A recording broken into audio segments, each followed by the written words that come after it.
This is Chris the Nightmare Riola, and you're watching Mission Boxing Today on YouTube. Heavyweight boxing fans, what's the deal? So I had two topics I wanted to just do a quick video about. I seen a clip of James Toney yesterday. He picks up a victory. He beats Mike Shepard, journeyman Mike Shepard. I believe Mike Shepard's in his 40s also, but I know Toney is 48. I think Shepard is over 40 years old too. But anyways, Toney picks up a victory. One of my favorite fighters growing up, man. So I'm not going to sit here and do a whole breakdown of James Toney's career. One of the best just fighters, just pure fighters. I know you can, try to nitpick his career and say, oh, I thought he lost this fight, or he didn't take training seriously. But I'm talking about just being a pure fighter, just a fighter. Just throw him in the middle of nowhere and let him fight his way out. James Toney's one of the best. Slipping, the rolling, the ducking, a very good chin, good counter puncher, underrated footwork and the way he used to move and operate in the ring. One of the best defensive fighters I've ever had a chance to watch, man. So one of my favorite fighters coming up, but he picks up this this world title, but it was the WBF title. He wins that title. So they saying that he won a world championship, but he didn't break George Foreman's record.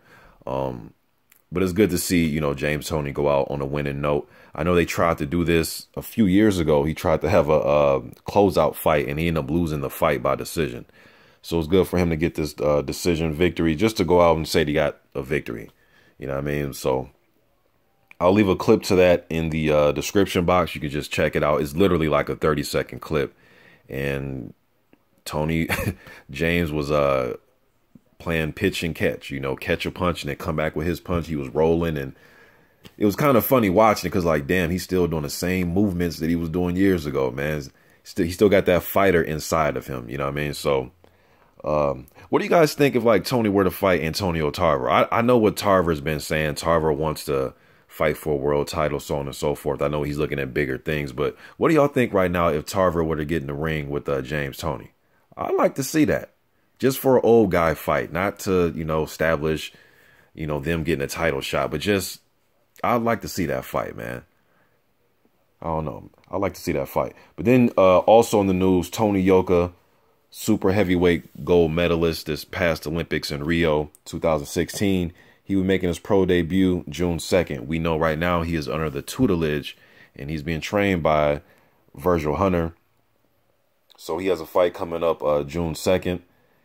And it will be in Paris, and he's fighting Travis Clark. Travis Clark, 12-0 fighter. I know he fought for the West Virginia state championship. I'll leave a link to that fight in the description box so you can just get a look at what he's about. Then there's another fight. I forget who he was fighting. He was fighting, I forget who he was fighting, man. I forgot the guy's name. I think it was around about 2014. I'll leave that in the description box also.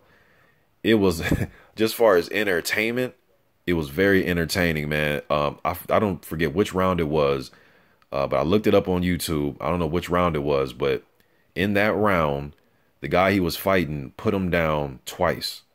Hit him with a big right hand. He caught Travis Clark coming out with his hands down. Got hit with a big right hand. Yeah, it was right after Clark opened up with punches, and then he took a step back, but he took a step back with his hands down. Boom! Get hits with a right uppercut, goes down hard. He gets up, he's wobbling around.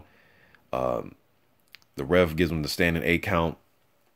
The guy comes in, tries to finish him off. He throws a barrage of punches.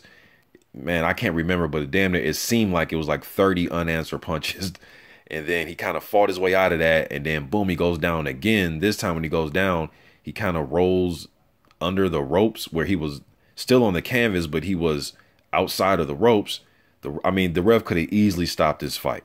So he climbs back in the ropes. He gets up. He's on Queer Street. He's all over the place. The ref continues to fight. The guy comes to finish him. And then Travis Clark, boom, out of nowhere lands this huge right hand. I mean, he put this dude down face first, man. I'm talking about Mike Weaver versus Big John Tate. Marquez versus Pacquiao as far as the way he went down face first. Entertaining. It was an entertaining fight. I'm not going to lie to you, man. It was hella entertaining, man, to watch that fight.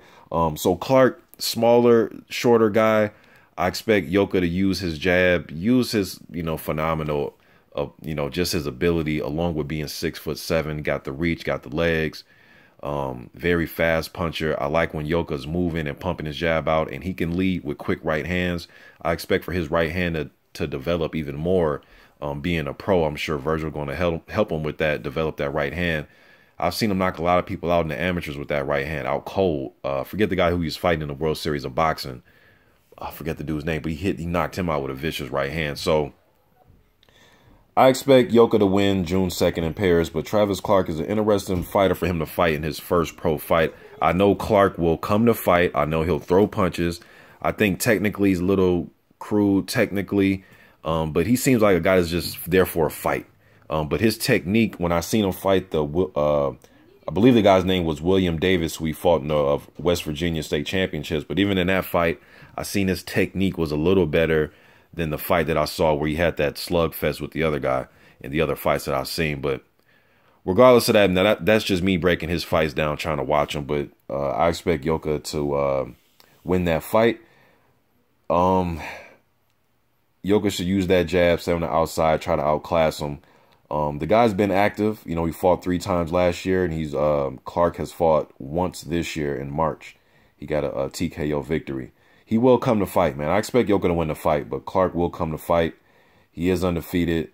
He has went down in his fights, been dazed, and but when I watch him fight, he'll come and throw his combinations, but then he'll take a step or two back with his hands down. I think that might get him in trouble, and I think the reach advantage and the hand speed of Yoka is going to get him in trouble. So I expect Yoka to win, man. Just trying to give you a more in-depth, perspective about the fight. But yeah, man, Toney picks up the WBF title yesterday, and Toney Yoka will be making his pro debut June 2nd.